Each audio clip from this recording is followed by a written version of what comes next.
Hello, my fear seekers.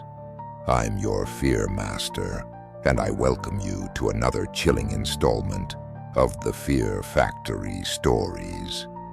Tonight, we delve into the unnerving account of a relentless midnight caller.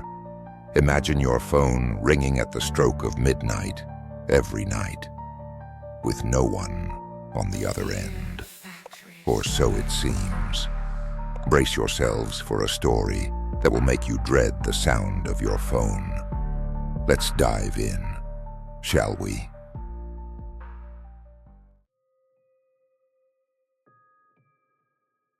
It all started a few months ago. I had just moved into my new apartment, a cozy one-bedroom in the heart of the city. The rent was affordable, and it was close to work, which made it perfect for me. The first few weeks were uneventful as I settled into my new routine. Then one night, just as I was drifting off to sleep, my phone rang. I groggily reached for it, squinting at the bright screen displaying the time, 12 a.m. Without thinking much, I answered. "Hello?" I said, my voice thick with sleep. There was no response. I could hear a faint static, but nothing else. I repeated my greeting, but still nothing. Assuming it was a wrong number, I hung up and went back to sleep. The next night, it happened again. My phone rang at exactly midnight. This time, I was more alert. I answered quickly, but once again, there was nothing but static. I hung up, feeling a slight unease creep into my mind. By the third night, I was starting to feel genuinely concerned. The call came at midnight, as usual. I answered, but instead of speaking, I listened intently. Amid the static, I thought I heard a faint whisper, but I couldn't make out any words. My heart raced as I hung up the phone. I mentioned the calls to my friend Sarah the next day. She laughed it off, suggesting it was probably just a prank. "Maybe some kids got your number and are messing with you," she said, trying to reassure me. Despite her words, I couldn't shake off the growing sense of dread. The calls continued every night without fail.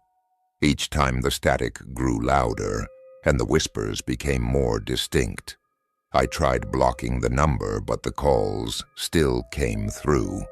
Changing my number didn't help either. It was as if whoever or whatever was calling me knew my every move. I started losing sleep, my nights filled with the anxiety of waiting for the phone to ring. I even considered unplugging the phone, but the fear of missing an important call kept me from doing so. Desperation led me to search online for any similar experiences, but I found nothing that could explain what was happening to me. One night, I decided to record the call. At midnight, my phone rang, and I answered, immediately turning on the recording app. The static was deafening, but through it, I could hear the whispers more clearly.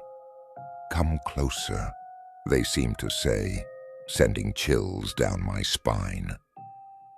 I played the recording back several times, trying to decipher more of the whispers. There was an eerie, pleading tone to them, but no matter how hard I tried, I couldn't make out any distinct words beyond "come closer." The following day, I showed the recording to Sarah. Her face paled as she listened, and for the first time I saw genuine fear in her eyes. "You need to get out of that apartment," she said urgently. "Something is seriously wrong." I didn't need any more convincing. That evening I packed a bag and decided to stay with Sarah for a few days while I figured out what to do next. But as I was about to leave, my phone rang. It was only 9 p.m., not midnight. My blood ran cold as I hesitantly answered. "Hello?" I whispered, my voice trembling. This time there was no static. A deep, guttural voice spoke clearly. "Don't leave," it said. "We need you." I dropped the phone in horror and ran out of the apartment, my heart pounding in my chest. I didn't stop until I reached Sarah's place, where I collapsed, shaking and out of breath. I told her everything, and we both agreed that I needed to find a new place to live immediately. Over the next few days, I searched for a new apartment while staying with Sarah. The calls didn't follow me, and I started to feel a sense of relief. However, I couldn't shake the feeling that whatever had been contacting me wasn't done. Living with Sarah brought a temporary sense of relief, but the fear still lingered. I couldn't forget the terrifying voice that had spoken to me. I decided to do some research on the history of my apartment building, hoping to find any clues that could explain the calls. After digging through old newspapers and online forums, I discovered something chilling. A few years ago, a woman named Emily had lived in my apartment. She had mysteriously disappeared, and the case was never solved. According to neighbors, Emily had often complained about strange phone calls at night, but no one took her seriously. I shared my findings with Sarah, and she suggested we visit the local library to see if we could find more information. We spent hours combing through archives until we stumbled upon a journal article about Emily's case. It mentioned that Emily had claimed to hear whispers through the phone, similar to what I had experienced. Feeling a mix of fear and determination, I decided to visit the apartment building's manager. Mr. Thompson was an elderly man who had been working there for decades. When I mentioned Emily's name, he became visibly uncomfortable. "I remember Emily," he said, his voice trembling. "She was a sweet girl, but she seemed troubled, always talking about those calls. Then one day she just vanished. The police couldn't find any trace of her." I pressed him for more details, but he seemed reluctant to talk. Just as I was about to leave, he handed me a small box. "Emily left this behind. Maybe it'll help you understand what happened," he said quietly. Back at Sarah's place, we opened the box. Inside, we found Emily's diary. Her entries mirrored my own experiences, detailing the nightly calls and the growing sense of dread. As we read further, we discovered that Emily had tried to communicate with the entity behind the calls. She believed it was a spirit trapped in the building, seeking help to move on. The last entry was the most disturbing. Emily wrote about a ritual she had found online, one that promised to free the spirit. The instructions were vague, but it involved a mirror, a candle, and reciting a specific chant at midnight. Emily's final words were a desperate plea for forgiveness, as if she had realized too late that the ritual had gone horribly wrong. Sarah and I were shaken by the diary. We debated whether to attempt the ritual ourselves, but the risks seemed too great. Instead, we decided to contact a paranormal expert. After some searching, we found a woman named Margaret, who specialized in dealing with spirits and hauntings. Margaret agreed to meet us at the apartment.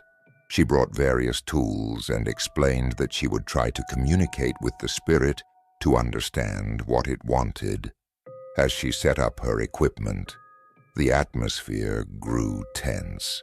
At midnight, Margaret began her session. She lit a candle and placed it in front of a mirror, just as Emily had described. She then started to chant softly, calling out to the spirit. The room grew colder, and the candle flickered violently. Suddenly, my phone rang. I hesitated, but Margaret urged me to answer. "Hello?" I said, my voice shaking. The static returned, louder than ever. Through it, I could hear the same deep voice. "Help us?" it pleaded. Margaret continued her chant, her voice growing stronger. The temperature dropped further, and the lights flickered. Margaret's eyes widened as she communicated with the spirit. "It's Emily," she said. "She's trapped, but she's not alone. There are others, all bound to this place. They need our help to break free." The air grew thick with tension as Margaret continued the ritual. The whispers grew louder, more desperate. Finally, with a burst of energy, the candle went out, and the room fell silent. We waited, holding our breath. Margaret looked exhausted but relieved. "It's done," she said. "The spirits are free." Over the next few days, I moved the rest of my belongings out of the apartment. The calls stopped, and for the first time in weeks, I felt at peace. I couldn't thank Margaret enough for her help. Before leaving for good, I visited the building one last time. I stood outside my old apartment, feeling a sense of closure. As I turned to leave, I noticed something on the floor. It was a small silver locket. I picked it up and opened it, finding a tiny photo of Emily inside. I took it with me as a reminder of the ordeal and the spirits who had finally found peace. Moving into my new apartment brought a sense of relief and a fresh start. The terror of the midnight calls seemed to be behind me, and I hoped the spirits had found peace. Yet a part of me couldn't shake off the nagging feeling that there was something unresolved. One evening, as I was unpacking the last of my boxes, I found Emily's locket. The tiny photo of her smiling face seemed almost reassuring, as if she was thanking me for helping her. I placed the locket on my nightstand and tried to focus on settling into my new home. The first few nights were uneventful, but on the fourth night, something strange happened.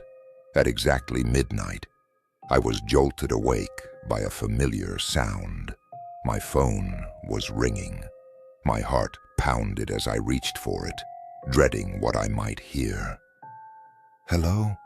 I whispered, my voice trembling. To my surprise, it wasn't static. Instead, there was a soft, gentle voice on the other end. "Thank you," it said. "You helped us find peace." I was stunned. "Emily?" I asked, but there was no response. The call ended, leaving me with a mix of relief and confusion. It seemed like Emily's spirit had reached out to express her gratitude. But why now? Over the next few days, I couldn't stop thinking about the call. I decided to visit Margaret again, hoping she could provide some answers. When I explained what had happened, she nodded thoughtfully. "Spirits often reach out to express gratitude," she said. "But it's also possible there's something more. Perhaps Emily wanted to leave you with a final message or warning." Margaret suggested we conduct one more session, just to be sure there were no lingering spirits or unresolved issues. Reluctantly, I agreed. We set up the session in my new apartment with the same tools she had used before. At midnight, Margaret began her ritual. The candle flickered as she chanted, and I felt a familiar chill in the air.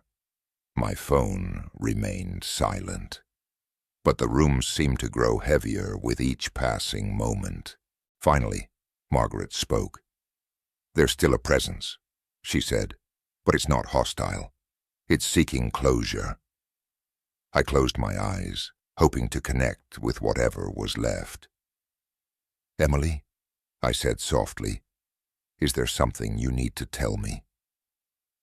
For a moment, there was only silence. Then I heard a faint whisper. "The locket," it said. "Find the truth." My heart raced as I realized there was more to the locket than I had thought. After the session ended, I took the locket and examined it closely. It looked ordinary, but there had to be something more. I decided to visit the apartment building one last time. With Margaret's support, we went back to the place where it all began. I hoped to uncover the final piece of the puzzle. In the dim light of the hallway, I noticed a faint inscription inside the locket that I hadn't seen before. It was a tiny engraving of coordinates. Margaret and I quickly checked the location. It pointed to a secluded spot in the city park. That night, we ventured to the park, guided by the coordinates. The spot was an old, overgrown area near a large oak tree.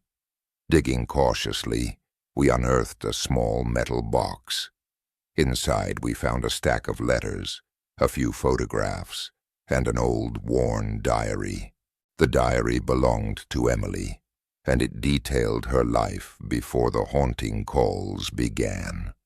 She had been deeply in love with a man named Michael, who had died tragically in a car accident. Unable to cope with his loss, Emily had delved into the occult, hoping to communicate with him. The letters and photographs painted a picture of a deep, passionate love, but also of Emily's growing obsession. She believed Michael's spirit was trying to reach her, but instead, she had accidentally attracted other restless souls. Reading through her diary, I felt a profound sadness. Emily had been tormented by guilt and loneliness, and in her desperation, she had opened a door she couldn't close. Her final entries were heartbreaking, filled with regret and a plea for forgiveness. Margaret performed a final ritual at the park, offering peace to all the spirits Emily had unknowingly summoned. As the ceremony ended, I felt a sense of calm wash over me. I hoped that Emily and Michael had finally found each other, free from the pain that had bound them. Returning home, I placed Emily's locket and the letters in a small wooden box, intending to keep them as a reminder of the ordeal and the love story that had turned tragic. The midnight calls ceased for good, and my life slowly returned to normal. Yet every so often I catch a glimpse of the locket and feel a whisper of a cold breeze. It's a reminder that some stories never truly end, but instead find a new beginning. Emily's story had come full circle, and in helping her I had found a deeper understanding of love, loss, and the thin veil between our world and the next. Ah, my dear fear seekers, what a tale of restless spirits and unfinished business. It seems some stories demand to be told, no matter how unsettling they are. Remember, the next time your phone rings at an odd hour, it might just be more than a wrong number. Sleep tight, and until next time, keep your fears close and your phone closer. This is your Fear Master, signing off.